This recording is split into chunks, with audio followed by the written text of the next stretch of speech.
Welcome to the Garage Gym Life RitFit Leg Press Hack Squat Combo Review. The cool thing about it is that it's not only compact, you can squeeze it in anywhere you want.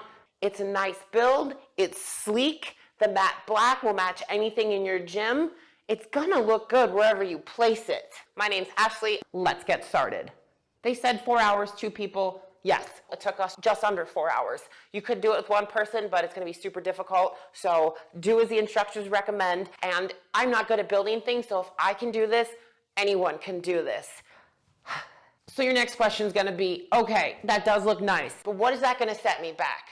So this piece retails for $799. The set that I got came with 230 pounds of these rubber weight plates, which then increases the cost. And there's also a link where you can click to check one out for yourself. Some other cool features about it is it comes with weight plate storage. So it has 2 weight plate horns on the back end. That way you can easily store your weight plate so you don't have to walk back and forth with your 45s or your 35s to load this puppy up. This max load is 1,200 pounds. I've actually never seen anyone do a 1,200 pound pack squat, but if you'd like to do it, you can. It also, one of the features that I find really cool, because I don't see this a lot, is it has pegs for your bands. So you can actually add banded resistance to your working sets. Now let's get into the functionality of this machine. So starting at the top, this pad is going to be the interchangeable pad that goes from the hack squat setting to the leg press setting. The pad is held in with this pin in the back hole. I would have preferred this pin to be with ball bearings that indent in, like come in when you place it in to give it a more secure, where this one just has notches on the side. So I could see that being an area of improvement. So pad goes in, insert the pin, and as we move down, it has 3 different catches for the hack squat. Depending on your height, you can rack it or re-rack it at the different catches. The plate down here has 5 adjustable settings. You can adjust it by unscrewing, kind of loosening this, pulling it out, and then pushing it down or in, depending on the angle you want your hack squat to be. I like the 5 different settings because everybody's built different, and depending on how you want to train your legs will impact the angle at which you use to do the hack squat. I'm going to put the 25s it came with. I will say I do like the plates with a handle because they're easier to grasp onto than plates with a little lip. That is a positive. We're getting in here and adjusted. So for these, you lift up and out.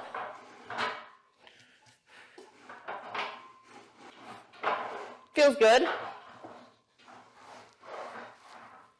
I will say initially I would have liked some of these settings to be a little different. I'm not tall enough to put it on the high setting, and putting it on that second one is a little low, but that's person dependent. All right, foot placement. Right away I see I would like a larger platform for my feet. The further back your ankles are and you have good ankle mobility, the more quads you're gonna have, right? So my ankles are back, my feet are back on the platform, and as I drive my knees down, that's gonna be a lot of quads. If I wanna switch my focus to a little bit more glutes and hamstring, I want a more vertical shin angle. And if I want a vertical shin angle, my feet are off the platform. Right there, I would say I would like a larger platform because half my foot's hanging off. And if I don't have my foot supported, building from the ground up, not happy with that. I will also say right now that pad is not high enough. And it's from the side view, you can kind of see that I have no support for my head or neck. Like my head just, so my spine is not stable in this movement. So if you're gonna go super heavy and you're trying for that 1,200 pound max that this can hold, you're not able to have your head and neck supported. You're gonna be straining in your neck. I don't like that either. I would recommend them to build a longer pad to support your head and neck. I need more. Let's do a few reps and see how it feels. It is super smooth. So inside here is a bunch of ball bearings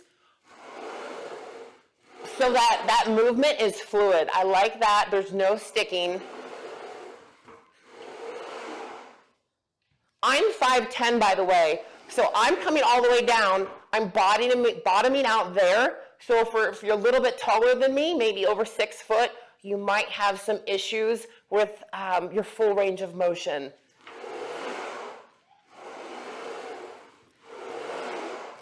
And then, see, I go to catch it, and right where this would be where I want to rack it, I can't. So I need to lower it a little bit and find it. Now it's time to review the hack squat with the bands. You can see I've connected the bands. I went to put on the clip that came with the weights and the machine. No matter how hard I squeeze down, it does not fit on the weight plate holder, so we can chuck that out because it doesn't work.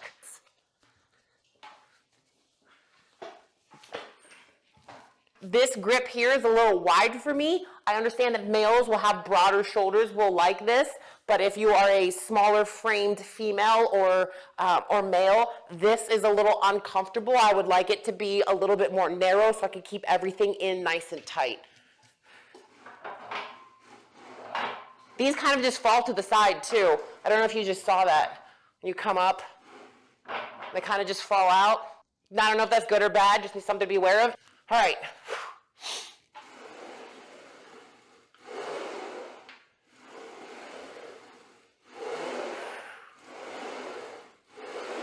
It's really smooth. I will say that is a pro. See, and I want to rack it there and I can't. All right. Changing this to leg press. The pin is here, as you can, I don't know if you can see, but it's already kind of out. That's why I'm not really a fan of this pin. I wish it could click in. You'll remove the pin, remove the pad. We'll put that on down lower. So this is the plate that's going to transition up to make it the leg press. What I don't like about this feature is you have to get all the way up and under here. There's a little blue knob that you're going to have to pull to push that up. That's really inconvenient. I would have rather the knob been maybe set here so I could just pull it from here instead of crawling underneath here and like pulling it out and like, oh, I've got to push it up. Ugh, not the easiest. And then there are three different settings for the leg press. So here's 1, 2, and 3. So that's the third one. We're going to have to play with all 3 of these because I'm not sure why you would have those 3 options. We're going to have to figure that out. And as you can see on the plate, you have the adjustable part in the middle of the plate. So initially, I'm not a fan of that because I don't like anything on my foot platform. I want my platform to be for my feet and nothing else. Moving the pad and my not favorite pin to set up the leg press. Again, you just set it in there and that's that.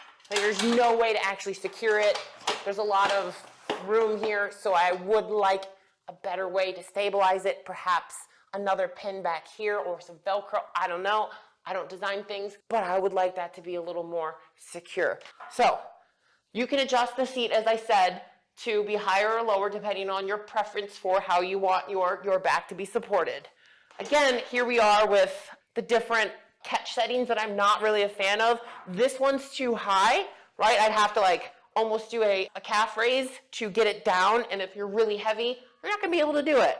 And then if I move this down to where I can use it, right, I'm not in an optimal position to have, right, I'm already in kind of like the bottom of a squat, when I'd rather start it right about here and then bring it down instead of already starting in the bottom.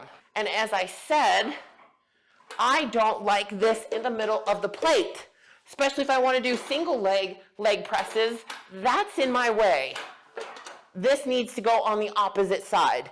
So I'm not a fan of that. And again, I don't like this small plate because I have no room to go wide and narrow. I'm stuck with this. So let's talk about the 3 positions for the leg press. Right now, I'm at the bottom position. The platform is flat up, and this seems like a very natural position. If I change this and I drop it 1, it's going to bring it at a different ankle. And I'm telling you, unless you have amazing ankle mobility, your heels are not going to be able to make contact with the platform, and you're going to be pushing through your toes instead of your whole foot. And then I move it to the 3rd setting.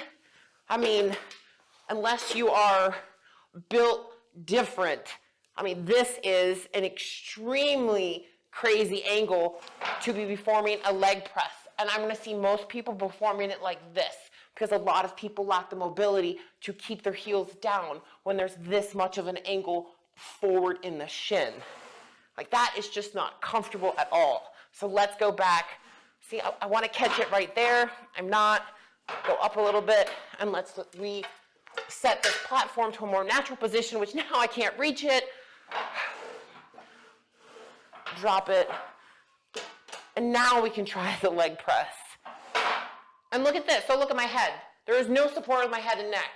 You should, when you're doing the leg press, you want to talk proper position. Your chin is tucked and it's supported, right? Because everything is going to be stabilized, and all you want to move is your legs. But here, I am using energy to keep my neck upright, and eventually, if you're lifting heavy weights, you're going to strain your neck, and you're going to walk away with some neck pain. So here we go. Now, I don't like the handles here. I would like the handles lower down here. The reason why I'd like the lower handles is because you want to stabilize yourself. So I would like the handles down here so I could pull my butt into the pad to stabilize my hips. My head would be flat against the pad so that I have everything locked and loaded, and the only thing that I have to focus on for the movement is what I want, which is the knees, right? Flexion at the hips and knees. And I don't have that. I don't have stabilization here, and I don't have stabilization here. So I don't like that. But let's actually do a few reps and see how it feels. Right there, I bottom out. If you're over 5'10" or have longer legs, you're not going to get full range of motion. I would prefer this to be able to go deeper. It doesn't. If you're taller than me, this isn't going to be for you either. It is smooth though. I will keep saying that. This movement is so smooth. It's like a hot knife through butter. But is that the only thing that you need to focus on? No. You want the equipment to be functional and to be able to perform the way you need it to so that you can build your strength and your muscle. And let me re-rack it. All right. See, look, like I can't. If you're a tall person, you're going to have trouble getting out too. You're going to have to do little PLF rolls, right? I was airborne, parachute landing falls. And then if I put it higher, you know, it's not optimal position. So let's recap. Yes, this is a combo unit. It does look aesthetically pleasing. It is smooth movement up and down, but you have to take functionality into account. This is a budget unit. Again, it's $799. You get what you pay for. In my opinion, if you're serious about your weight training and your strength training, whether you're a strength athlete, a power athlete, or a bodybuilder, or just general health and fitness, this is just okay in my opinion. There are better machines out there, and I would say if you have the money, perhaps you want to dump it into something that will give you more bang for your buck, because this, in my professional opinion, has so many limitations that eventually you're going to see it on Facebook at Facebook Marketplace, and you're going to look for something a little bit better that's going to suit your needs and be able to get you to where you want to be as far as your goals. If you're interested in reading more about this piece of equipment, there is information down in the product description for this video. I'm Ashley. Thank you for watching. And as always, if you have any questions, comments, or concerns, drop it in the comments.